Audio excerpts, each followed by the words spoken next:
कृपा लाभ करना परम आवश्यक है। केदार राजा की कन्या के रूप में स्वयंभू मनु मनवंतर में वे विंदा के रूप में प्रकट हुई। अब एक और स्टोरी है।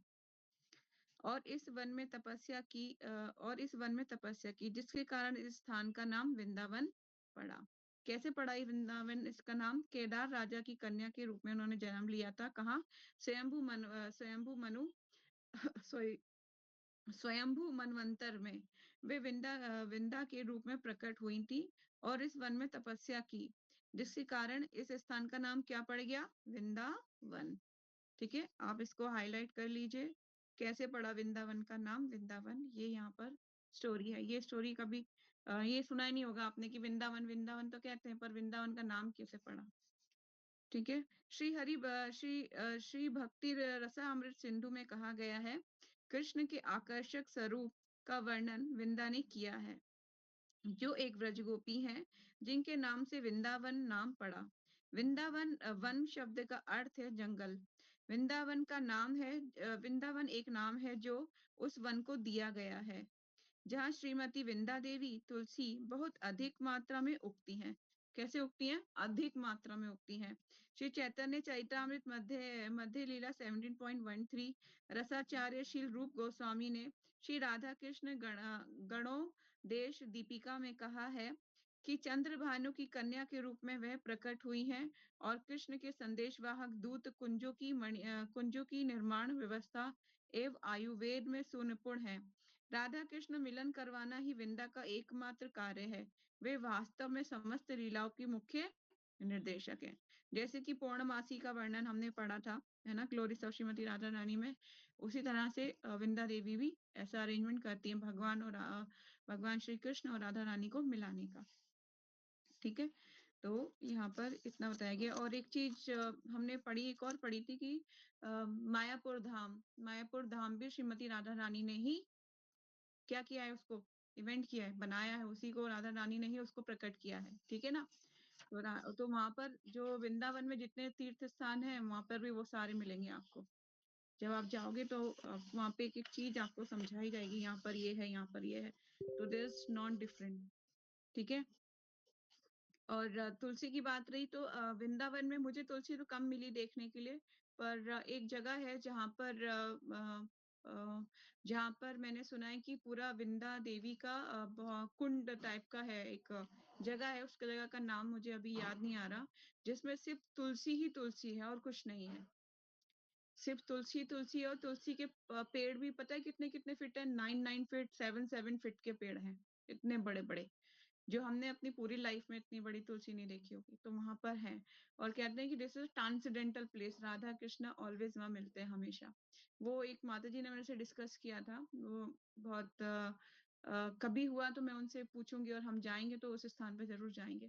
तो कहा जाता है कि वो ट्रांसेंडेंटल प्लेस है, कभी भी वहां से तुलसी महारानी को निकाला, जैसे कि होता है ना, पत्ते वत्ते जो लिए जाते हैं, जैसे आज हमने लिए तो और नेक्स्ट आप जाओगे तो डबल बड़ी नजर आती है वो, इस तरह से विस्तार, मतलब कहा जाता है कि बहुत ट्रांसेंडेंट, वहां बैठ के ऐसी ऑरा है, ऐसा वाइब्रेशन है, जब आप ऐसा नहीं लगता कि हम इस भौतिक संसार में, लगता है कि हम चिन्मय संसार में हैं। चलिए आगे चलते हैं। श्री विश्वनाथ चक्रवर्ती ठाकुर श्री विंध्य दिव्य अष्टकम में कहते हैं कि स्वयं कीर्ति से स्तवम तंत्र विदेभी लीला विधाना कृत कृष्ण शक्ति। हे विंदे, स्तव तंत्र आदि शास्त्रों में आपको श्री कृष्ण लीला की शक्ति कहा गया है। वृंदावन में भागवत सेवा की पूर्णता के लिए हर पशु पक्षी विंदा देवी के आदेशों का पालन करते हैं। ये विंदा देव्या अष्टकम में कहा गया है। मेरा मन में ये इच्छा आ रही है कि हम लोग ने जो विंदा अष्टकम, विंदा स्तुतियां छोड़ी है ना, उसको हमें पढ़ लेना चाहिए। मेरे मन में ऐसा विचार है, आप लोगों का क्या है पता नहीं। अगर आप लोग करना चाहते हैं तो हम पीछे यू टर्न मार के पीछे जा सकते हैं, हम लोग डिसाइड करके मुझे बताना। ठीक है। त्वत्या यज्ञ पल्लवम पुष्पम मृगादिभ्यम माधव केली कुंजः। आपके आदेश से वे कुंज जहां मशी माधव अपनी लीलाओं का आनंद उठाते हैं, भौरे खिलते हुए फूलों हिरण मधु शहद एवं अन्य वस्तुओं द्वारा भव्य रूप से सुशोभित तथा या अलंकृत है। इसी वर्णन अभिराम लीलामृत में कहा गया है, विंदार सेविता सोई हय वृंदावन, विंदा आज्ञाकारी आदि पशु पक्षी गण, शुक्र शारी कोकिला आदि मयूर मयूरी, राधा कृष्ण लीला देखी बुले नित्य करी। विंदा देवी के द्वारा सेवित श्री वृंदावन, विंदा देवी के द्वारा सेवित ही वृंदावन है, जहाँ सारे पशु पक्षी शुक्र शारी कोकिला मयूर इत्यादि विंदा देवी के आज्ञाकारी हैं। वे राधा कृष्ण की लीलाओं को देखकर नृत्य करते हैं। श्री श्री रूप गोस्वामी पाद श्री वृंदा देवी के विस्तृत परिचय देते हुए कहते हैं, तप्त कांचन वणाभा वृंदा कांति मनोहरा, नील वस्त्र परिधाना मुक्ता पुष्प विराजिता, चंद्रभानु पिता तस्य फुलारा तथा पतिवस्य महिपालो मंजरी भंगिनी चस्य, वृंदावन सदा वासा नाना केली रसोयुक्तः रसोत्सुका, उभय उभयो मिलिना कांक्षी तथ्यो प्रेम प्रति लुप्तता। श्रीमती वृंदा देवी की अंग कांति और अति मनोहर एवं तप्त कांचन के समान है, और वे सदैव ही नील वस्त्र परिधान करके मुक्ता एवं पुष्पों के द्वारा विभूषित होती हैं। उनके पिता का नाम चंद्रभानु एवं माता फुलारा और पति महिपाल है। उनकी भंगिनी मंजरी है। वे ऐसी वृंदा देवी सतत वृंदावन में निवास करती हैं और राधा कृष्ण की नाना विधि लीलाओं की दूत एवं लीला रस में सदैव उत्सुक होकर राधा कृष्ण के मिलन को प्रेम से परिपूर्ण करती है। श्रीमती वृंदा देवी गोलोक में श्रीमती राधा रानी के विस्तार हैं, और वे आंशिक विस्तार के रूप में वैकुंठ में तुलसी के रूप में विद्यमान है। वृंदा देवी श्रीमती राधा रानी की बहुत सी अंतरंग सखी हैं। स्वयं परम भगवान कृष्ण अपना विस्तार नारायण के रूप में करके उनसे विवाह करते हैं। ऐसी वृंदा देवी भगवत लीला शक्ति की मूर्तिवान स्वरूप है, जो भगवान की सारी दिव्य ब्रज लीलाओं की व्यवस्था करती है। दिस इज वेरी इंपॉर्टेंट, ये पैराग्राफ बहुत इंपॉर्टेंट है, इसको आप मार्क कर लीजिए। तो वृंदा देवी जो है मतलब भगवान की लीलाओं में अरेंजमेंट करती है उनको मिलाने के लिए, ठीक है। और उसके बाद यहाँ पर ये भी लिखा गया है कि भगवान स्वयं जब विस्तार करते हैं, भगवान कृष्ण अपना विस्तार नारायण के रूप में करते हैं, तो वो क्या करते हैं, उनसे विवाह करती हैं।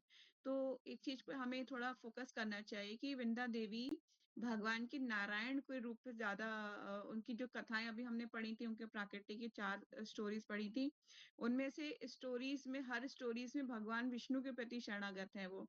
तो भगवान विष्णु को ही उन्होंने पति रूप में प्राप्त करने के लिए तपस्या करी थी, तो उनको ही जब भगवान श्री कृष्ण विष्णु नारायण के रूप में अपना विस्तार करते हैं ना, जब भगवान कृष्ण अपना विस्तार करते हैं नारायण के रूप में, तब वो उनसे विवाह करते हैं, ठीक है ना। क्योंकि गोलोक में तो राधा रानी ही उनके साथ है। गोलोक में जब गोपी के रूप में है वहां पर, तो उनकी लीलाओं में उनको मिलाने की व्यवस्था करती है। लेकिन पति रूप में उनसे विवाह कब करती है, नारायण, जब नारायण के रूप में भगवान कृष्ण विस्तार करते हैं, ठीक है। तो आगे चलते हैं, वृंदा देवी का आविर्भाव, एक और स्टोरी होगी इसमें, देखते हैं क्या है। श्रीमती वृंदा देवी के आविर्भाव के संबंध में ब्रह्म वैवर्त पुराण में श्री कृष्ण जन्म खंड के 86वें अध्याय में स्वयं परम भगवान श्री कृष्ण अपने मुख कमल से विस्तृत वर्णन करते हैं। भगवान श्री कृष्ण को उनके पिता नंद महाराज अत्यंत उत्सुकता पूर्वक राजा केदार की कन्या के बारे में श्रवण करने की जिज्ञासा करते हैं। नंद कहते हैं कि हे कृष्ण, मुझे उनके वंश और चरित्र के बारे में विस्तृत वर्णन सहित बताओ। नंद महाराज के इन उत्साहवर्धक वचनों को सुनकर परम भगवान श्री कृष्ण केदार राज की कन्या के रूप में प्रकट हुई वृंदा की दिव्य कार्यकलापों का वर्णन करने लगे, ठीक है। यह केदार राज की कन्या के रूप में जो वर्णन है, मतलब उसका वो स्टोरी है, ठीक है। हे पिता, इस सृष्टि की शुरुआत में ब्रह्मा के पुत्र स्वयंभू मनु हुए और उनकी पत्नी शतरूपा थी। उनके पुत्र प्रियव्रत और उत्तानपाद हुए, और उत्तानपाद के महायशस्वी पुत्र ध्रुव हुए। उनके पुत्र नंद सर्वाणीण और उनके पुत्र राजा केदार हुए। राजा केदार महान विष्णु भक्त एवं 7 द्वीपों के अधिपति थे। उनकी रक्षा के लिए उनकी रक्षा के लिए भगवान का सुदर्शन चक्र उनकी सभा में सदैव अवस्थान करता था। स्वयं वरुण देव राजा केदार को 9 लक्ष गाय, सुवर्ण भूमि, अश्व, हाथी एवं अतोत्तम मणि, हीरे, माणिक्य आदि प्रदान करते थे। केदार राजा प्रतिदिन इन सब मूल्यवान वस्तुओं का दान ब्राह्मणों और वैष्णव को करते थे। वे सब की अभिलाषा को पूर्ण करने वाले थे। प्रतिदिन प्रातः काल से लेकर संध्या तक ब्राह्मणों को भोजन एवं दान प्रदान करते थे। इस प्रकार से अत्यंत उदार एवं विष्णु भक्ति परायण राजा राजा इंद्रिय निग्रह करके अत्यंत सरल जीवन व्यतीत करते हुए सदैव भगवान के दिव्य नामों का जप करने में निमग्न रहते थे। एक दिन भगवान विष्णु की प्रसन्नता के लिए यज्ञ संपादन कर रहे थे। तब उस महान यज्ञ कुंड से विंदा का जन्म हुआ। कैसे जन्म हुआ? यज्ञ कुंड से उनका जन्म हुआ है, विंदा का। ठीक है। कमला कालया जाता यज्ञ कुंडा सुमुद भवः बहिल शुद्धा शुकधाना रतन भूषण भूषिता लक्ष्मी की अंश स्वरूपा कामिनियों में सर्वश्रेष्ठ कमल नयनी कन्या के रूप में उनके यज्ञ कुंड से प्रकट हुई। उस युक्ति के शरीर पर अग्नि में तपाकर शुद्ध किया वस्त्र था। वे रत्नों और आभूषणों से विभूषित थी। प्रकट होने के उपरांत उस कन्या ने राजा केदार को कहा, हे महाराज, यज्ञ कुंड से प्रकट हुई मैं आपकी कन्या हूँ। राजा ने उसकी अत्यंत आदर एवं सम्मान से पूजा की एवं उसे अपनी पत्नी को समर्पित किया। तब से वे सुखपूर्वक वहां निवास करने लगी। कुछ ही दिनों पश्चात वे कन्या हर्षपूर्वक अपने माता पिता की आज्ञा लेकर तपस्या करने के लिए यमुना के तट पर स्थित रमणीय पुण्य वन को चली गईं। केदार राजा की इसी कन्या का नाम विंदा है। वे तपस्या का स्थान जिसका तपोवन था, इसीलिए उसे वृंदावन कहते हैं। ठीक है। It's very important. हमने पहले भी इसको मार्क करा था, पर आप दोबारा भी कर सकते हैं। विंदा ने इस वन में लंबे समय तक तपस्या की और इसकी तपस्या से संतुष्ट होकर स्वयं ब्रह्मा उस स्थान में आए। तब विंदा ने वरों में श्रेष्ठ कृष्ण को अपने प्रति रूप में प्राप्त करके वर मांगा।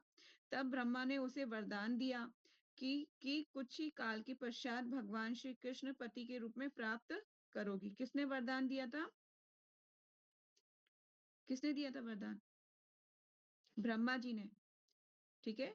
ब्रह्मा जी ने उन्हें वरदान दिया कि कुछ ही काल के पश्चात आप क्या करेंगी? भगवान श्री कृष्ण को पति रूप में प्राप्त करेंगी। तदुपरांत एक समय सती विंदा देवी अनेक रत्नों आभूषणों से अलंकित होकर वसंत काल में यमुना नदी के तट पर हास्य और आनंद मग्न होकर पुष्प शैया पर सो गई। तब ब्रह्मा ने वृंदा की परीक्षा लेने हेतु एक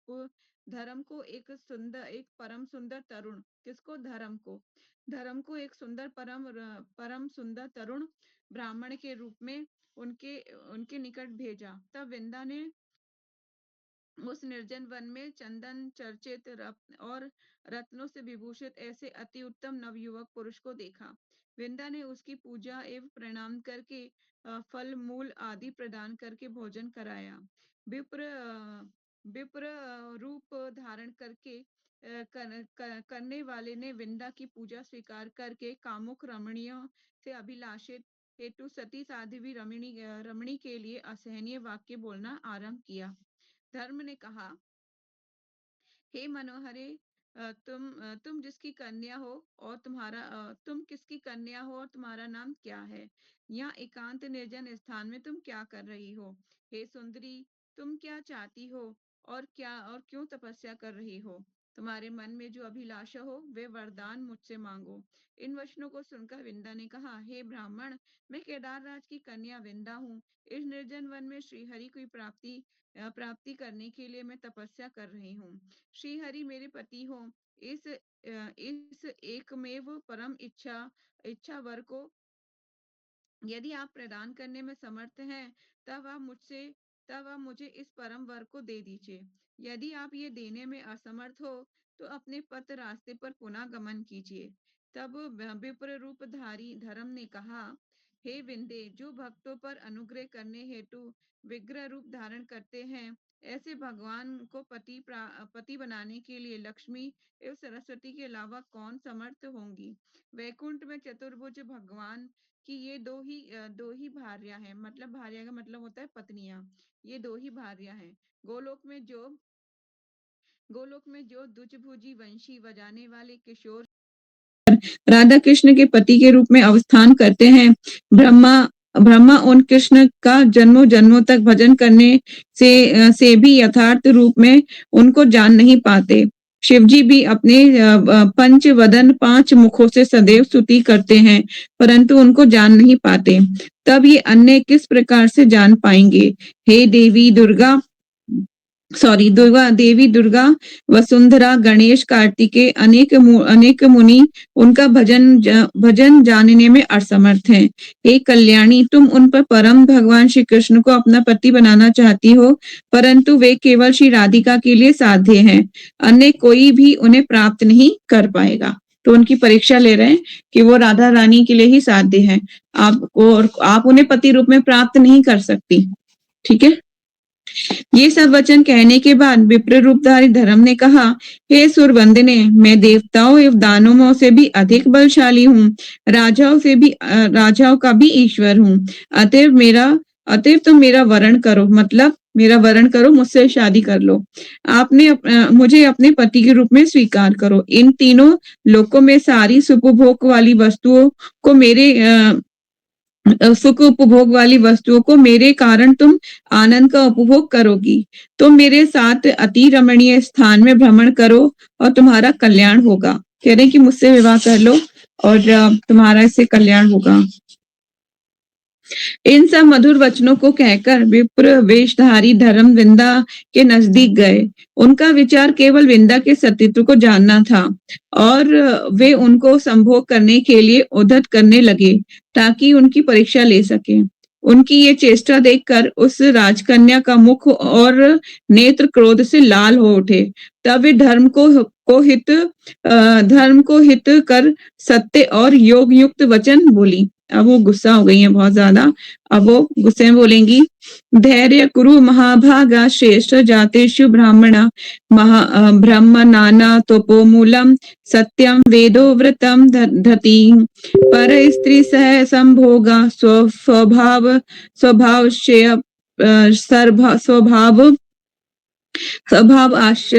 स्वभाव अक्षर्य अधर्मिणां प्रतिवर्तनां गमने बालत्कारेण निश्चितां मृतगामी भवेत्तस्यो ब्रह्महत्या शत भवेत् कुंभिपाक पंचते च यावत् चंद्रदिवोकारो ताड़ितो यमदूतेश्च लोहदंडेन मूर्धिनि क्षण सुखम चीर दुखम सर्वशास्यस्य कारण। इसका मतलब पढ़ते हैं, हे महाभाग, आप धैर्य धारण करो। आप जातियों में श्रेष्ठ ब्राह्मण हैं। ब्राह्मणों का स्वभाव तपोमूल, सत्यवादी, वेदवती और धैर्यशाली होता है। पराई स्त्रियों के प्रति आकर्षित होना ये अधर्मियों का स्वभाव है। जो व्यक्ति बलपूर्वक प्रतिव्रताओं के साथ व्यभिचार करता है, वे मृतगामी कहलाता है और उसे 100 ब्राह्मण हत्या का पाप लगता है। जब तक सूर्य और चंद्रमा स्थित हैं, तब तक वे कुंभिपाक नामक नरक में असहनीय यातनाओं का भोग करता है। जो भी मतलब पर स्त्री गमन करता है और मतलब अलग ऐसे कार्यों में लिप्त है, उसको कहाँ पे जाना पड़ेगा? कुंभिपाक नरक में। कब तक? जब तक सूर्य और चंद्रमा स्थित हैं तब तक। ठीक है। यमदूत उसके सिर पर लोहे के डंडे से प्रहार करते हैं। ये क्षणिक सुख और लंबे समय तक दुख देने वाला एवं सर्व विनाश का कारण है। ठीक है। उसको क्या होगा? ये जो क्षणिक सुख के लिए ललायित होता है ना, वो उसको लंबे समय तक क्या होगा? दुख सहन करना पड़ेगा और एवं सर्व विनाश का कारण बनेगा उसके। आप निर्जन स्थान में मुझे देखकर मेरी प्राप्ति के लिए अत्यंत उतावले हो गए हो। हे ज्ञानीहीन ब्राह्मण, यहाँ समस्त देवता और सारे लोकपाल निवास करते हैं। स्वयं श्री कृष्ण आत्म रूप में, शिव ज्ञान रूप में, दुर्गा बुद्ध रूप में और ब्रह्मा मन रूप में और देवता इंद्रियों के रूप में सब साक्षी के रूप में विराजमान है। हे अज्ञानी ब्राह्मण, कौन सा गुप्त स्थान है? तुम मुझे क्षमा करो और इस स्थान से गमन करो। तुम्हारा कल्याण हो। मैं तुम्हें भस्म करने में समर्थ हूँ, परंतु ब्राह्मण अवध्य है, मतलब ब्राह्मण का वध नहीं किया जा सकता। तुम सुखपूर्वक यहाँ से चले जाओ। हे ब्राह्मण, मुझे तपस्या करते हुए 108 युग बीत चुके हैं। कितने युग? 108 युग बीत चुके हैं। बाप रे, इतनी तपस्या की है विंदा देवी ने। ऐसे ही थोड़ी नहीं उनकी ग्लोरीफाई के, ऐसे भगवान ऐसे ही थोड़ी नहीं धारण करते हैं उनको, ऐसे ही थोड़ी नहीं हम भोग लगाते हैं, बिना तुलसी के नहीं खाते। कुछ उन्होंने किया है, भक्ति की है ना, इस काबिल है वो, तभी हम उनकी वर्शिप करते हैं। तो बोले कि हे ब्राह्मण, मुझे तपस्या करते हुए 108 युग बीत गए हैं। अभी ना तो मेरे माता पिता हैं, मतलब कह रही है अभी मेरे माता पिता भी नहीं रहे, क्योंकि 108 युग बहुत ज्यादा लंबा समय है। सर्व अंतरात्मा भगवान कृष्ण रक्षति मां ध्वजम, कृष्ण स्थापितो धर्म मांच रक्षति नित्यशः। हे द्विज, केवल आपके अंतरात्मा श्री कृष्ण मेरे एकमात्र रक्षक हैं। श्री कृष्ण द्वारा स्थापित धर्म नित्य मेरी रक्षा में तत्पर है। ठीक है, तो श्री कृष्ण भगवान नित्य धर्म की रक्षा कर रहे हैं। आप समझ लीजिए 108 युग बीत चुके हैं और कह रही हैं कि मेरे माता पिता भी नहीं है अब तक। तो मतलब हो सकता है कि आपको भी बहुत समय लगे ना, लेकिन निराश नहीं होना, लगे रहना भगवान की सेवा में। हे द्विज, केवल सबके अंतरात्मा श्री कृष्ण मेरे ही एकमात्र रक्षक हैं। श्री कृष्ण द्वारा स्थापित धर्म नित्य मेरी रक्षा में तत्पर है।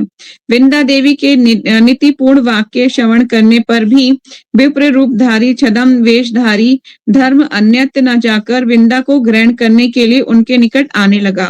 तब वह विंदा देवी क्रोधित होकर धर्म को अभिशापित करते हुए बोली, वो जो ब्राह्मण है उनके निकट आने का कोशिश कर रहे हैं। छदम वेशधारी, छदम वेश का मतलब होता है झूठा वेश धारण करने वाला। ठीक है, शाशोपेति चा सा कोपाद ब्रह्म बंधो शय स्वभाव शय भव दुराचारा, हे पाप शिष्ट श्रेयो भव। हे नीच ब्राह्मण, तुम्हारा नाश हो जाए। हे पापिष्ट, तुम नष्ट हो जाओ। हे दुराचारी, तुम्हारा श्रेय हो जाए। ये श्राप किसने दिया? विंदा देवी ने उस जो धर्म था ब्राह्मण के रूप में उसको। इस प्रकार से विंदा ने 3 बार शाप वाणी का उच्चारण किया। जब भी कोई शाप दिया जाता है तो वो 3 बार बोला जाता है। ठीक है, जब पुनः शाप देने के लिए उद्यत हुई तो स्वयं सूर्य ने प्रयत्न पूर्वक उनको रोक दिया। किसने रोक दिया? सूर्य ने। उसी समय ब्रह्मा, विष्णु और शिव जी अन्य देवताओं के साथ उस स्थान में आ गए।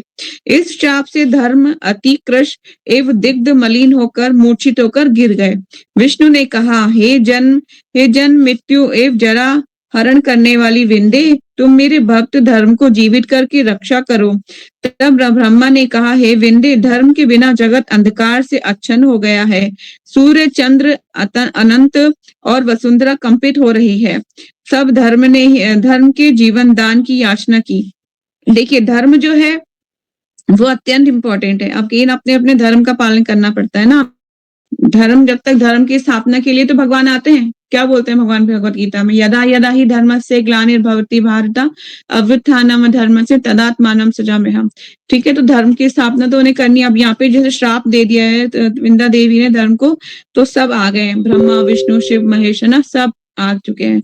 तो अब वो कह रहे हैं कि इनको जीवित कर दीजिए। इनके बिना सूर्य और चंद्रमा की गति रुक रही है। ठीक है, वसुंधरा कंपित हो रही। वसुंधरा का मतलब होता है पृथ्वी देवी को वसुंधरा कहा जाता है। वो कंपित हो रही हैं।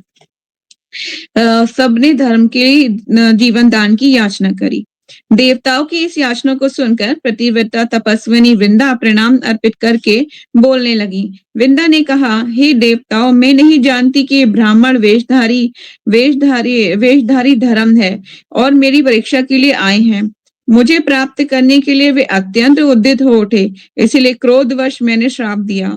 अब आप इन सबकी कृपा से मैं अवश्य ही धर्म को जीवन प्रदान करूंगी। श्री कृष्ण ने कहा, हे नंद महाराज, इस प्रकार के वचन कहकर विंदा पुनः बोली। ये कहानी कौन सुना रहा है? भगवान श्री कृष्ण किसको सुना रहे हैं? नंद महाराज को सुना रहे हैं। ठीक है, तो आगे चलते हैं। तपम सत्यम यदि मम सत्याच विष्णु पूजनम तेन पुण्यन सद्य हत्रम द्विज भावेत विज्वरः यदि मोहन शनः सत्यम वत्यम सत्यम तपा शुचिः तेन पुण्यम सत्येन द्विजो भूवत विज्वरः श्री नारायण सतो सत्यो सर्वात्मा नित्य विग्रह ज्ञानात्मक शिवम सत्यम द्विज भवतु विज्वरः। मेरी यदि मेरी तपस्या सत्य है तथा मेरा विष्णु पूजन सत्य है, तब उस पुण्य के प्रभाव से विप्रवर तुम तुरंत ही दुख से रहित हो जाओ। उन्होंने अपनी जो तप उन्होंने किया उसकी उन्होंने शपथ ली है। क्या शपथ ली है? यदि मेरी तपस्या सत्य है तथा मेरा विष्णु पूजन सत्य है और तब उस पुण्य के प्रभाव से हे विप्रवर तुम तुरंत ही दुखों से रहित हो जाओ। उन्होंने अपने वचन, अपने श्राप को, मतलब उसको काटने के लिए अपने तपोवन का वो दिया है, परीक्षा दी है कि अपने की है। यदि मुझ में सत्य विद्यमान हो, क्या है आगे बोल रही है, यदि मुझ में सत्य विद्यमान हो और मेरा व्रत सत्य एवं तप शुद्ध हो और तो उस पुण्य तथा सत्य के प्रभाव से ब्राह्मण कष्ट रहित हो जाए। यदि सर्वात्मा भगवान नारायण एवं ज्ञानात्मक शिव सत्य हैं तो ये द्विज संताप से रहित हो जाए। ठीक है, इस तरह से उन्होंने बोला। तो देखते क्या होता है। इतना कहकर सती विंदा ने धर्म को अपनी गोद में ले लिया और उस रूप को देखकर रोदन करने लगी। इस समय धर्म की पत्नी मूर्ति, जो शोक से व्याकुल थी, भगवान विष्णु के चरणों पर गिरकर बोली, हे नाथ, आप करुणा के सागर और दीन बंधु हैं, मुझ पर कृपा कीजिए। हे जगन्नाथ, मेरे पति को जीवित कीजिए। सती स्त्री की एकमात्र गति पति है। जो सती स्त्री होती है उसका पति ही एकमात्र गति, उसकी गति पति होता है और पति ही उसके सर्वस्व प्रदान करने में समर्थ होता है। ये कहकर मूर्ति देवी खड़ी हो गई और विलाप करने लगी। भगवान ने विंदा से कहा, हे विंदे, तुमने तपस्या के द्वारा ब्रह्मा की आयु के समान आयु प्राप्त की है। ये वे आयु धर्म को दे दो और गोलोक को चली जाओ। कहाँ चली जाओ? गोलोक को चली जाओ। तो तुमने जो लंबी आयु तुम्हें मिली है, इसको किसको दे दो? धर्म को दे दो। और कहाँ चली जाओ? गोलोक चली जाओ। तुम महातपस्या के प्रभाव से इसी शरीर द्वारा मुझे निश्चित रूप से प्राप्त करोगी। वरा कल्प में गोलोक वृंदावन में इसी ब्रज मंडल में जन्म ग्रहण करोगी और दिव्य रास मंडल में राधिका एवं गोपियों के संग मुझे प्राप्त करोगी। कहाँ प्राप्त करोगी? रास मंडल में। किसके साथ? राधिका गोपियों के संग मुझे प्राप्त करोगी। भगवान के इन वचनों को सुनकर सुंदरी विंदा ने धर्म को अपनी आयु प्रदान की। तब धर्म पूर्ण रूपेण खड़े हो गए। उनके शरीर की क्रांति तपाए हुए स्वर्ण की भांति चमक रही थी। उनका सौंदर्य पहले की अपेक्षा बढ़ गया था। तब धर्म ने भगवान विष्णु को प्रणाम किया। ठीक है, तो भगवान के ही अंडर में 7 चीजें चलती हैं। कोई भी चीज पृथक नहीं है, उनसे अलग नहीं है कि वह स्वतंत्र हो।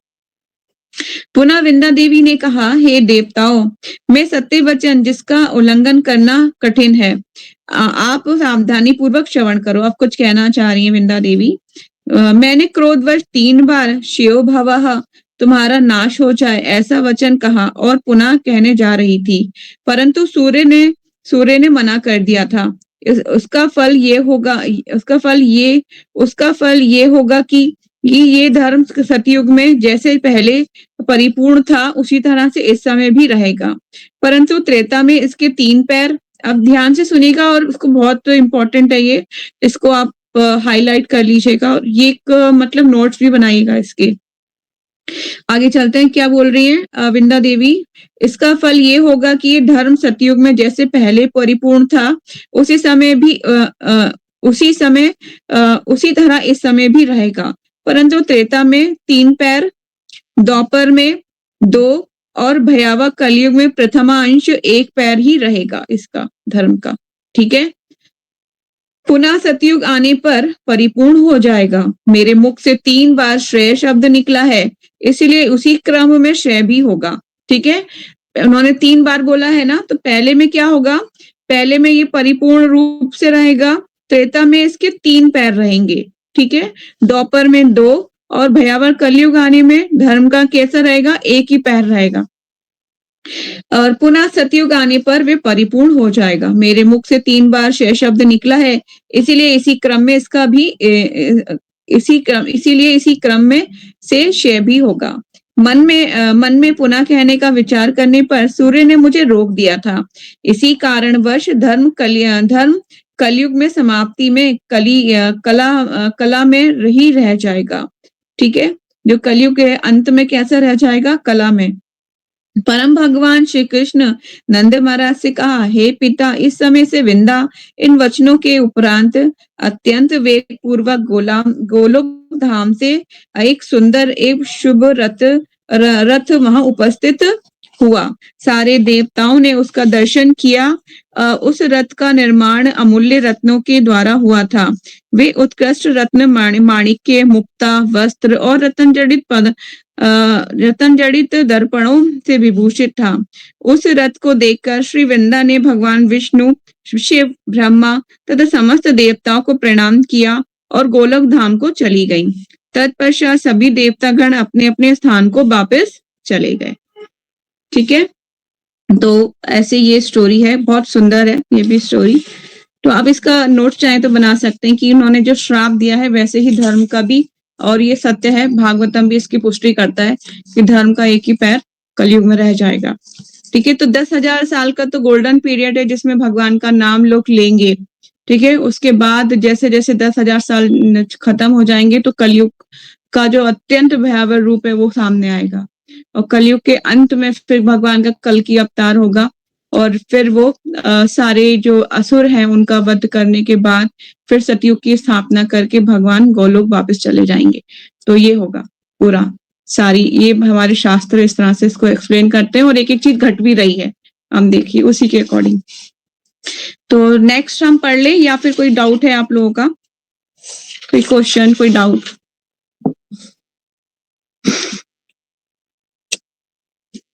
माता जी, जब मतलब धरती पर आए थे, वृंदा देवी ने जब श्राप दिया था, तो वो तो आए थे विष्णु रूप में, तो मतलब फिर उनको विष्णु लोक में ही प्राप्ति मिलती, गोलोक में? किसकी बात कर रहे हो? मैं समझी नहीं आपका क्वेश्चन। नहीं, वृंदा देवी ने जब श्राप दिया था तो शिव, ब्रह्मा और विष्णु और सारे देवता आए थे, तो वो विष्णु रूप में थे, लेकिन इसमें कृष्णा ने बोला कि आप गोलोक चले जाओ मेरे धाम, तो मतलब वो विष्णु लोक में नहीं गई थी, वो सीधा गोलोक में गई थी। हाँ, वो गोलोक में चली गई थी। उन्होंने बोला ना कि गोलोक में जाओगी तुम, तो तुम मेरे गोपियों के संग तुम विहार करोगी, और वहां मेरा रास मंडल में मेरा दर्शन प्राप्त करोगी। लिखिए ना वो लाइन, तो स्पष्ट है। तो आए तो विष्णु के रूप में आए थे, विष्णु, ब्रह्मा, शिव, ये तीनों आए थे ना। फिर उसके बाद भगवान विष्णु ने बोला कि तुम जो है गोलोक वापस चली जाओ। तो उन्होंने अपने श्राप को पहले वो करा, उसको जो धर्म को जीवित करा, उसके बाद वो फिर वापस चली गई। पर लेकिन उन्होंने जो शब्द बोले थे उसको उन्होंने प्रमाणित किया कि अब ऐसा होगा, जो मैंने शपथ बोले हैं उसके कारण ऐसे ऐसे सतयुग में धर्म पूरी तरह से होगा, और जो है त्रेता युग में धर्म के कितने पैर रह जाएंगे? 3, और द्वापर में 2, और कलयुग में 1 ही इसका पैर रह जाएगा। ठीक है? तो इसी क्रम में, जैसे क्रम में मैंने श्राप दिया, इसी क्रम में इसका श्रेय होगा, मतलब इस तरह से धर्म की कमी होने लगेगी। तो अब धर्म, अब देखिए ना, हर इंसान अब अपने धर्म का पालन नहीं करता है, बहुत कम है। तो इसलिए शास्त्र हमें इसीलिए बताते हैं कि आने वाला समय कैसा होगा, और कैसे हमें जल्दी से इस संसार से कैसे निकलना है। कलयुग में जितनी जल्दी हो सके हमें निकलना पड़ेगा। इतना आसान नहीं है, पर हम अगर प्रैक्टिस करेंगे, बिना अपराधों से बचेंगे, तभी हो सकता है। ठीक है? तो और कोई क्वेश्चन है? आगे पढ़ ले, 10 मिनट हम और पढ़ सकते हैं। ठीक है? विंदा देवी और विंदा कुंड, आगे चलते हैं।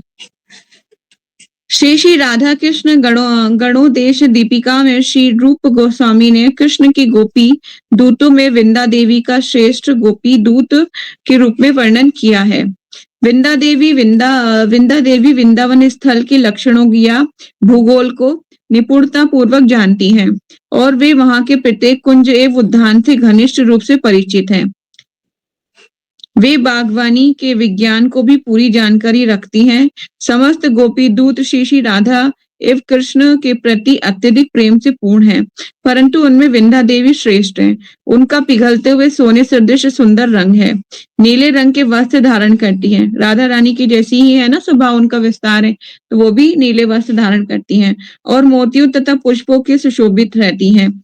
श्री रघुनाथ दास गोस्वामी ने व्रज विलास में स्तव में वर्णन किया है। विंदा देवी श्री राधा कृष्ण की लीलाओं में सदैव वाद्य यंत्र और संगीत रचयिता है।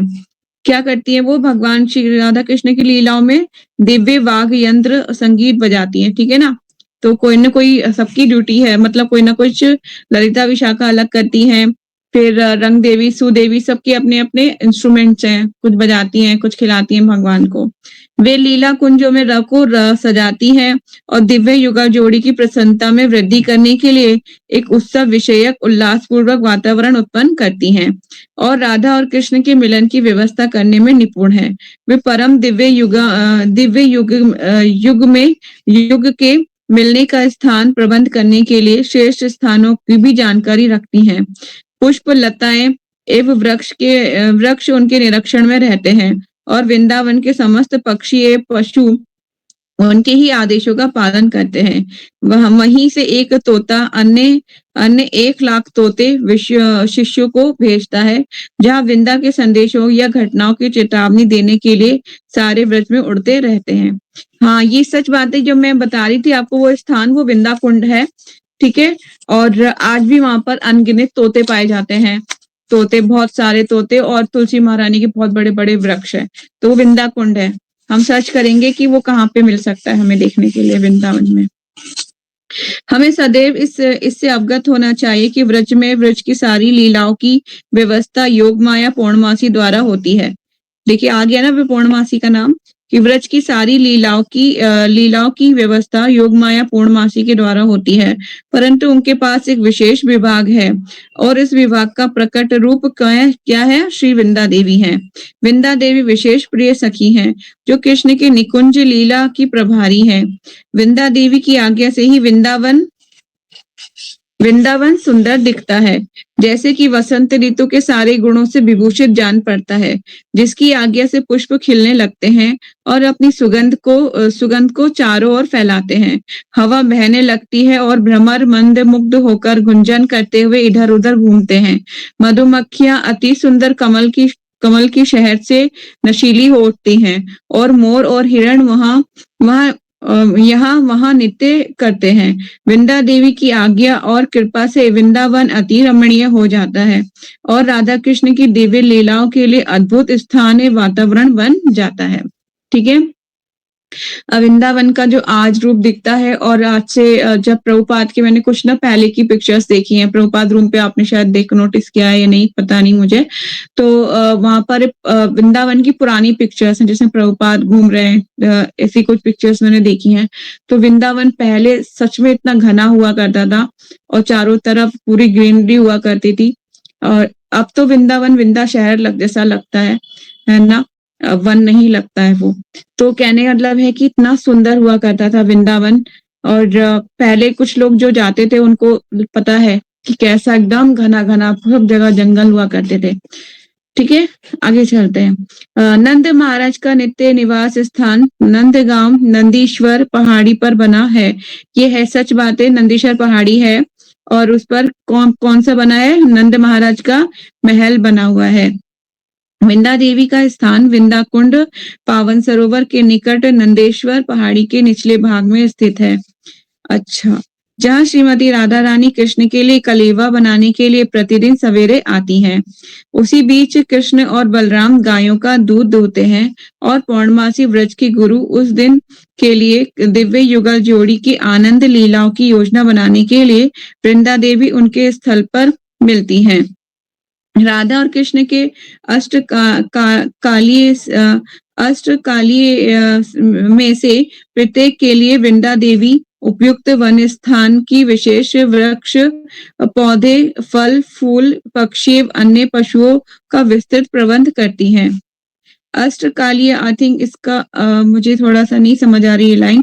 राधा और कृष्ण की अष्टकालीय में से प्रत्येक के लिए वृंदा देवी उपयुक्त वन स्थान की विशेष वृक्ष पौधे फल, फूल, पक्षी एवं अन्य पशुओं का विस्तृत प्रबंध करती हैं। वे राधा कृष्ण की प्रसन्नता के लिए अर्पित किए जाने वाले विभिन्न रंगों का संयोजन, सुगंध, गति, वाग यंत्रों का चुनाव स्वयं करती हैं। वे ही निर्णय करती हैं कि असंख्य गोपियां और मंजरियों में कौन सी ललिता और विशाखा की सहायता करेंगी। ठीक है, तो अब ये समझ लीजिए वृंदा देवी कितना प्रबंध करती हैं। अब जब गोलोक जाएंगे तो आपको कौन सी सेवा वो देंगी, इसकी व्यवस्था वो ही करेंगी। ठीक है, कि आपको सेवा कौन सी मिलेगी। इसलिए तो हम कहते हैं कि तुलसी महारानी हमें क्या बना लीजिए, अपनी दासी बना लीजिए। तो आती है ना वो लाइन, दीन कृष्ण दासे कोय एही जे नाम मोरा होय, श्री राधा गोविंदा प्रेमे सदा जे न भासी, एही निवेदन धरो सखी अनुगत करो, सेवाय अधिकार दिए कर निज दासी। ठीक है, वो अपनी दासी बना लेंगी तो हमें शायद भगवान की लीलाओं में कोई सेवा दे सकती हैं। तो असंख्य गोपियों और मंजरियों में कौन सी ललिता और विशाखा की सहायता करेंगी, ये वो कौन डिसाइड करेंगी, वृंदा देवी। चंदन अर्पित करने के लिए, जलपान और अल्पहार देने के लिए, वाग यंत्र बजाने में, चंवर से दिव्य युगल जोड़ी को पंखा झुलाने और अतन जड़ित थाली में तांबूल कौन देगा। और राधा कृष्ण के कालीय लीलाओं में से प्रत्येक लीला का हर एक विवरण, यह कि कौन सा मयूर नृत्य करेगा, कौन सा भंवरा गुनगुनाएगा, कौन से तोते तथा कोयल गाएगी, कौन सा बयार मंद पवन बहेगी, ये सब वृंदा देवी के द्वारा ही नियंत्रित किया जाता है। अब देखिए कितनी बड़ी सेवा है उनके पास। प्रातःकाल का भोजन पाने के पश्चात कृष्ण और बलराम अपने ग्वाल बाल मित्रों के साथ अपनी गाय चराने के लिए वृंदावन के वनों में चले जाते हैं, जबकि श्रीमती राधा रानी एवं उनकी सखियां यावट में अपने घर वापस चली जाती हैं। मार्ग में श्रीमती राधिका वृंदा कुंड पर रुक जाती है और गुप्त कुंड, गुप्त का अर्थ है छिपा हुआ, नाम से स्थित नाम के स्थल पर श्री कृष्ण से चुपचाप मिलती हैं, क्योंकि गुप्त कुंड राधा और कृष्ण का प्रथम दैनिक मिलन का स्थान है। क्या है, उनकी राधा कृष्ण का जो रोज का मिलने का स्थान है, दैनिक का मतलब होता है रोज मिलने का स्थान है। वृंदावन के निवासी उस स्थान को योग पीठ तथा नित्य लीलाओं का केंद्र कहते हैं। उषा काल प्रातः काल से सूर्योदय तक वृंदा देवी दिव्य युगल जोड़ी की सेवा में प्रेम पूर्वक संलग्न रहती हैं। वही यात्री में उनके लिए पुष्पशैया तैयार करती हैं, वे ही उन्हें जगाती हैं और सूर्योदय से पूर्व उन्हें अपने अपने घर वापस भेजती हैं। उन दोनों के प्रति वृंदा देवी का प्रेम असीमित है। ठीक है, तो देख लीजिए तुलसी महारानी कितनी बड़ी सेवा करती हैं, बाप रे। तो ईच एंड एवरी मोमेंट, कौन सी हवा बहेगी, कौन सा संगीत चलेगा, कौन सी सखी क्या दे अर्पित करेगी, मतलब हवा भी कौन सी बहेगी वो डिसाइड करेगा, भंवरा कौन सा आएगा गुंजायन करेगा, इतनी बारीक से बारीक सेवा, पंखा कौन झुलेगा, थाली में तांबूल कौन देगा, मतलब अल्पाहार कौन देगा, वाग यंत्र कौन बजाएगा, चमर कौन धुलाएगा, ईच एंड एवरी सेवा, मतलब इतनी छोटी से छोटी सेवा भी तुलसी महारानी मतलब देती है करने के लिए।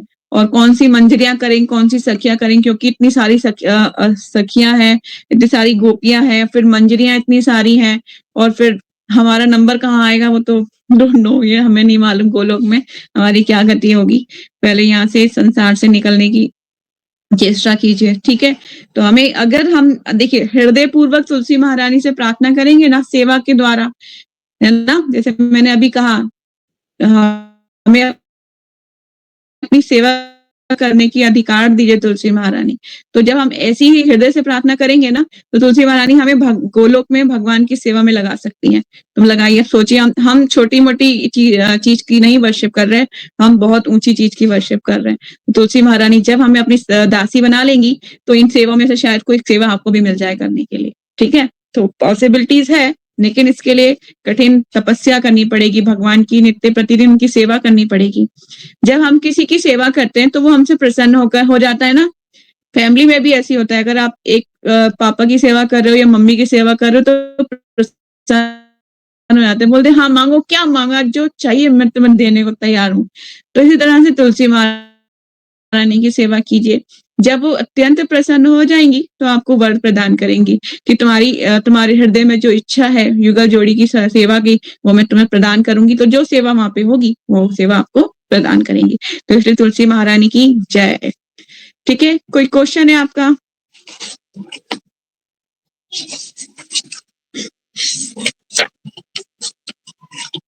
No question? ओके, किसी और का कोई क्वेश्चन? हरे कृष्णा। नहीं, वाइंड अप करते हैं फिर। नहीं, किसी का कोई क्वेश्चन नहीं है, ऑल आर साइलेंट और नो पिन ड्रॉप साइलेंस। हरे कृष्णा। चलिए, वांछा कल्पतरुभ्यश्च कृपा सिंधुभ्यैव च पतितानां पावनेभ्यो वैष्णवेभ्यो नमो नमः। अनंत कोटि वैष्णव भक्तवृंद की जय, नामचार्य दास ठाकुर की जय, जगत गुरु श्रील प्रभुपाद की जय, श्रील गुरुदेव की जय, निताई गौर सीतानाथ प्रेमानंदे। हरि हरि बोल। हरे कृष्णा। दंडवत प्रणाम सबको। Thank you so much. कितनी ग्लोरी है तुलसी महारानी की, है ना। Each and every steps is very important. तो फिर सेवा करते रहिए और उनको खुश कर लीजिए, खुश हो जाएंगी तो आपको जरूर वरदान देंगी। हरे कृष्णा। प्रणाम। Thank you so much for joining. जय श्री तुलसी दीदी। हरे कृष्ण माता जी, धन्यवाद।